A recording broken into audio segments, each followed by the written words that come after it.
One family, working from a street so narrow it never saw direct sunlight, invented the machinery by which governments borrow the future from the present. The Roman legions marched through Frankfurt. The Holy Roman Empire taxed it. Charlemagne's heirs fought over it. None of them changed the nature of money. One man, in a crowded lane behind a locked gate, did. Mayer Amschel Rothschild was born in 1744 in the Judengasse, the Jews' alley, where Frankfurt's Jewish population was confined by law to a single road. Residents were forbidden to leave on Sundays, on Christian holidays, or after dark. But then, the French Revolutionary Wars began, and what was designed to contain one family accidentally handed them the one advantage no empire could buy: speed. 3 meters. That is how wide the Judengasse was at its narrowest point. Some 3,000 people lived in a space built for a few hundred. The buildings stacked so close, the upper floors nearly touched across the lane, admitting neither light nor weather in any meaningful form. The alley smelled of tallow smoke, damp stone, and the iron of the locked gate that sealed it each night. Mayer Amschel lost both parents to smallpox before he was 12. He was sent to the Oppenheimer banking house in Hanover, learned to handle coin and credit, and returned to Frankfurt as a rare coin dealer. Rare coins brought him into contact with aristocratic collectors. One collector changed everything: Crown Prince Wilhelm of Hesse-Kassel. In 1769, Wilhelm granted Mayer Amschel the title of court factor, a designation that allowed a man from a locked alley to conduct business with the courts of Europe.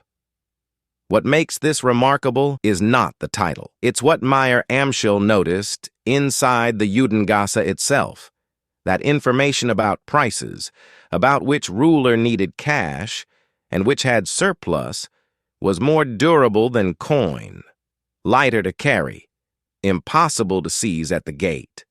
The lane taught him what the open market never could. And that's where the real problem for every competing bank begins. By 1785, Wilhelm IX had become Landgrave of Hesse-Kassel, and one of the most liquid men in Europe, having rented his army to foreign powers fighting wars they couldn't staff.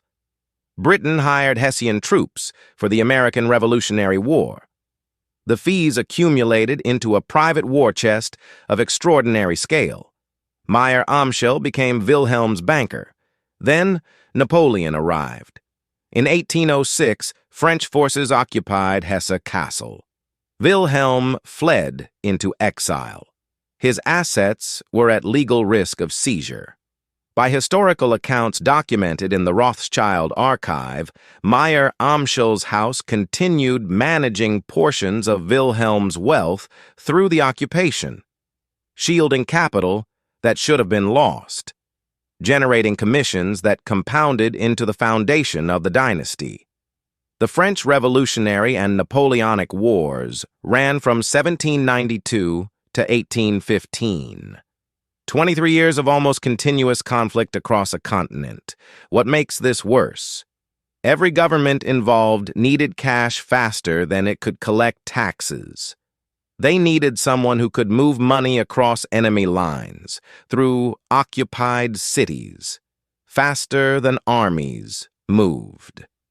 The Rothschilds had already built that network inside a 3-meter alley before the war began.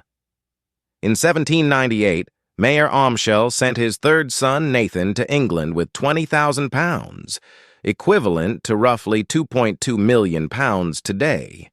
Nathan began in Manchester as a textile importer. By 1809, he had moved to London to 2 New Court in the city, where N.M. Rothschild and Sons still operates. But then came 1811, and everything changed. Nathan entered into negotiation with Commissary General John Charles Harries to undertake one of the most complex financial operations in the history of private banking, arranging the transfer of gold coin to pay the Duke of Wellington's troops advancing through Portugal and Spain against Napoleon. The British government had already tried. Other established London firms had already tried. Both failed. The Rothschild courier network had not. Letters in cipher, family couriers. A communications network that predated the telegraph, running on trust and the shared memory of a street where the gate locked at nightfall. In 1875, Benjamin Disraeli's British government learned that the Khedive of Egypt, deep in debt, was about to sell Egypt's 44% stake in the Suez Canal Company to a French buyer. The canal controlled the fastest maritime route between Europe and Asia. Parliament was not in session. There was no time for public financing. Disraeli went to Lionel de Rothschild, Nathan's son, then head of the London House. Within days, Lionel provided a £4 million loan using British government securities as collateral. Britain acquired Egypt's shares. The Suez Canal stayed out of French control. That single private loan, arranged faster than any government institution could have moved, shaped colonial power in North Africa and the Indian Ocean for the next 80 years. Egypt nationalized the canal in 1956. The geopolitical crisis that followed nearly broke the post-war Western alliance. One loan, from one man, from one family, from one alley. The thread runs unbroken. Judengasse, Manchester, London, Waterloo, Suez. What the Rothschilds built was not simply wealth. It was a proof that the structures which exclude people are never as permanent as they appear. The Judengasse's gate was made of iron. The network that grew inside it was made of something harder. Mayer Amschel died in 1812, still in Frankfurt, having never personally moved far from the lane where he was born. His sons moved money across a continent in the middle of a war. His grandchildren helped a British prime minister redraw the map of Africa and Asia with a £4 million wire transfer.